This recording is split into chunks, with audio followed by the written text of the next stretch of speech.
Azim Buxoroyi Sharifda qadimgi rivoyat bor.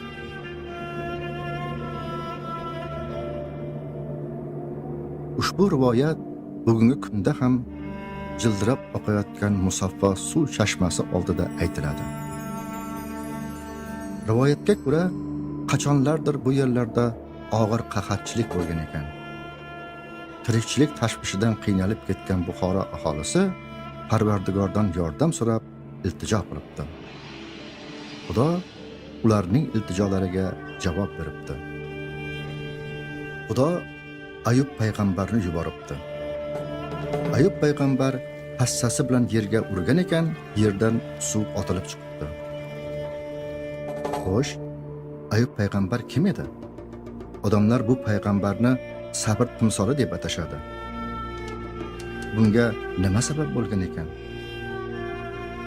Ayub payg'ambar haqidagi hikoya muqaddas kitob tarkibidagi Ayub payg'ambar kitobida berilgan. Ushbu qadimgi bitik payg'ambarning hayoti va faoliyatini batafsil tasvirlab beradi. Ayub sharqdagi eng buyuk odam edi. Uning boyligi va donishmandligi hammaning og'zida doston edi. U aybsiz va solih edi. U Xudodan qo'rqardi. Fosiqlikdan yuz o'girgan edi. Hamma Ayubni hurmat qilardi. Ammo bir kuni kulfat ro'y berdi. Shayton Xudoga dedi: "Ayub bekordan bekorga sendan qo'rqarmidi? Hozir undan bor narsasini olib qo'yguncha, u yuzingga qarab seni la'natlaydi." Xudo shaytonga Ayubni sinashga izn berdi. Uning bor narsasini, suruv va podalarini, xizmatkor va cho'rilarini, hattoki aziz farzandlarini ham shayton izmiga topshirdi. Hamma narsasidan mahrum bo'lgan Ayub hatto qayg'u ichida qolib aza tutdi. Uning to'la-to'kis hayoti barbod bo'ldi. Eng og'ir musibatda qolganda ham Ayub payg'ambar shunday deb aytdi: "Onamning qornidan yalang'och tushgandim, dunyodan ham yalang'och ketaman. Hamma narsamni Xudo bergan edi, Xudoning o'zi olib qo'ydi.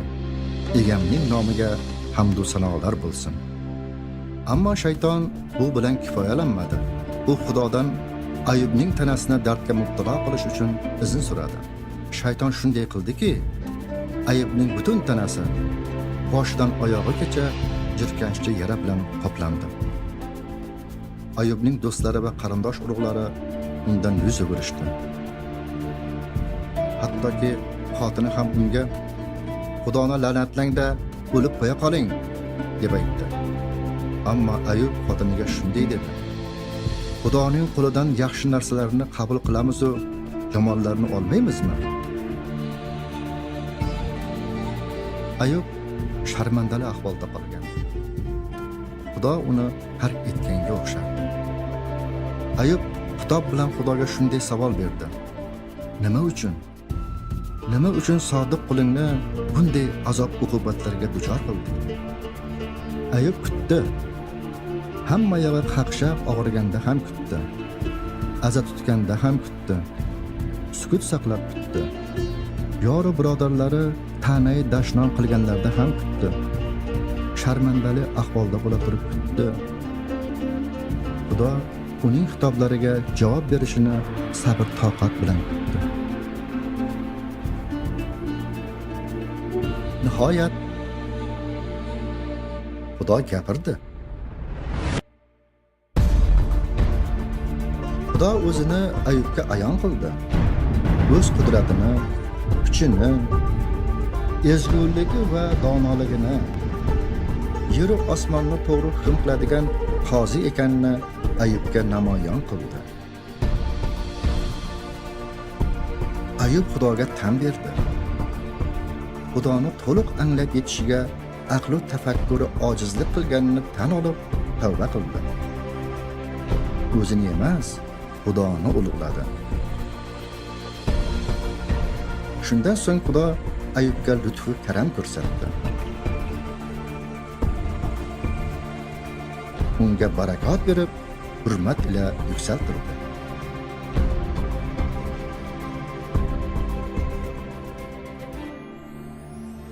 Ayubning hamma aka-ukalari, opa-singillari, eski yor birodarlari kelishdi. Uning uyida ziyofat qilishdi. Egamiz tomonidan yuborilgan kulfatlar uchun hammalari Ayubga hamdardlik bildirib, unga tasalli berishdi. Xudo unga vafot etgan har bir farzandining o'rnini bosadigan 7 o'g'il va 3 qizni berdi. Ayub yoshini yashab, oshini oshab, uzoq umr ko'rib olamdan o'tdi. Rivoyatga ko'ra, Buxoroy sharifdagi Chashmai Ayub Xudo tomonidan yuborilgan barakot edi. Hayot baxsh etuvchi ushbu mo'jizani Xudo o'zining kamtarin, sinalgan bandasi Ayub payg'ambar orqali zohir qildi. Azob uqubatda ham Ayub uzoq sabr qildi. Shu sabab adolatli Xudo uni yuksaltirdi. Xudo oldida o'zini kamtar tutgan, og'ir musibatda ham unga inongan inson Ayub singari Xudoning lutfi karamiga munosib bo'lib barakot topadi.